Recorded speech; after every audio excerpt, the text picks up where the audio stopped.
Le festival montre à quel point le cinéma est associé à notre identité, à notre image, à notre rayonnement. Et je crois qu'il y a très peu de pays qui soient dans ce cas. Et c'est vraiment une marque de fabrique française. Il était absolument nécessaire que nous organisions notre travail en commun, tout simplement parce que, par la loi, l'Institut français a reçu des compétences accrues dans le domaine du cinéma. Avec la Direction générale de la mondialisation, avec Christian Massé, avec la directrice des échanges culturels du français, Delphine Borion, nous avons aussi des projets qui portent sur la diffusion du cinéma, des acteurs, de l'éducation par le cinéma, des documentaires.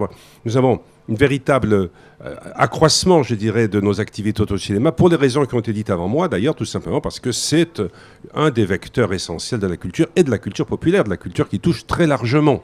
Ce qui est le plus important, c'est que ça nous a amenés à nous réunir, peut-être de façon comme jamais ça ne s'était fait avant, à réfléchir à la stratégie ensemble, à essayer d'optimiser nos moyens. On est tout à fait complémentaires et capables de créer des liens forts.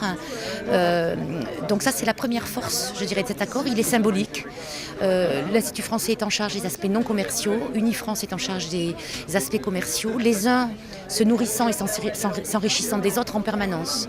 Donc on ne peut pas traiter juste l'accès au marché du côté d'Unifrance sans prendre en considération tout le patrimoine et toute la partie très culturelle du cinéma dans son histoire très riche, en particulier en France. C'est vraiment le signe tangible concret de cet engagement croissant au service de cette diversité culturelle qui, comme le rappelait Christian, est non seulement un enjeu culturel de premier plan et qui est fidèle, qui permet à la France d'être fidèle à ses traditions, je dirais, centenaires, mais aussi correspond à plus largement un enjeu politique de défense de notre identité et de la liberté d'expression. Je voudrais rendre un hommage tout particulier aux attachés audiovisuels.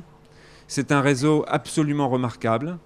C'est un réseau si précieux qu'il est, à mon sens, vraiment au cœur de l'accord que nous allons signer.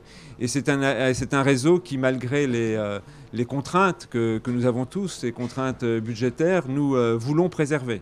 Ces 61 attachés culturels, c'est un joyau de notre réseau et une force de promotion tout à fait remarquable.